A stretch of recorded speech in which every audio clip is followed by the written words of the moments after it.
अशा तंत्रज्ञानानं स्वर्गीय बाळासाहेब ठाकरे साहेबांचा आवाज वापरणं अत्यंत गैर आहे। स्वर्गीय बाळासाहेब ठाकरेंचा आवाजाचा वापर करून तुम्ही त्यांच्या विचाराची तोडफोड करण्याचं पुन्हा उद्धव ठाकरे मोठं पाप करायला लागलेले आहे।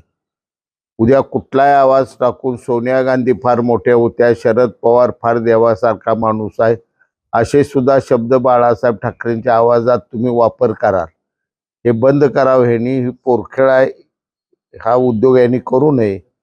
महाराष्ट्राच्या जनतेनं कालच्या विधानसभेच्या निवडणुकीत खरी शिवसेना कुणाची हे मतदानाच्या रूपाने दाखवून दिले। शिंदे साहेबांचं नेतृत्व महाराष्ट्राच्या तळागाळातल्या सर्व लोकांनी आता मनापासून स्वीकारलेला आहे आणि त्यांचा द्वेष करून कोणतंही उद्धव ठाकरे हातात काय लागणार नाही। उद्धव ठाकरे हा शिव्या देणारा माणूस अशी त्याची प्रतिमा झाली। ज्यांना शिवाय ऐकायच्या आहेत तेवढीच लोक त्यांच्या सभेला जात आहेत। एकंदर बाळासाहेबांचा विचारांचा वारसदार नेमका कोण आहे? मग बाळासाहेब ठाकरे यांच्या विचाराचे वारस 100% उपमुख्यमंत्री एकनाथजी शिंदे साहेब आहेत।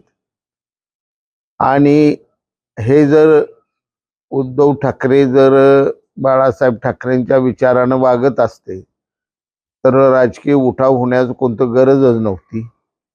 त्यांनी निवडणूक भाजप बरोबर लढवली, भाजपचा विश्वासघात केला आणि अचानक काँग्रेस बरोबर सरकार स्थापन केलं। हितच बाळासाहेबांच्या विचाराची जेवढी होती तेवढी त्यांनी मोडतोड करून टाकलेली। सदर बैठकीत 1 TMC पाणी सांगोला पंढरपूर दुष्काळी भागाला द्यायचे निश्चित झाले, परंतु दुर्दैवानं महाविकास आघाडीचे नेते संजीव निंबाळकर फलटण यांनी विरोध केला। या विरोधाचा आम्ही निषेध करतो। निरा देवधर धरणाचं मुळातच आयोजन हे दुष्काळी भागाला पाणी देण्यासाठीच केलेलं होतं।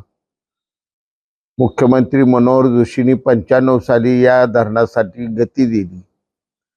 अजून याचं पाणी आलेलं नाही, हे पाणी लवकर मिळावं ही आमची अपेक्षा आहे। परंतु ज्या तालुक्यात धरण झालं त्या तालुक्यानंच त्यावर हक्क सांगणं हे अत्यंत चुकीचं, सगळा महाराष्ट्र कोरडा पडेल यामुळं। हे चुकीचं धोरण आहे। संजीवराजेंना असं करू नये, त्यांचा तीव्र शब्दात आम्ही निषेध तर करतो। हे पाणी आम्ही घेणारच आहे, परंतु या जिल्ह्यात आता खासदार म्हणून निवडून आलेल्या धैर्यशील मोहिते पाटलांची नेमकी भूमिका काय?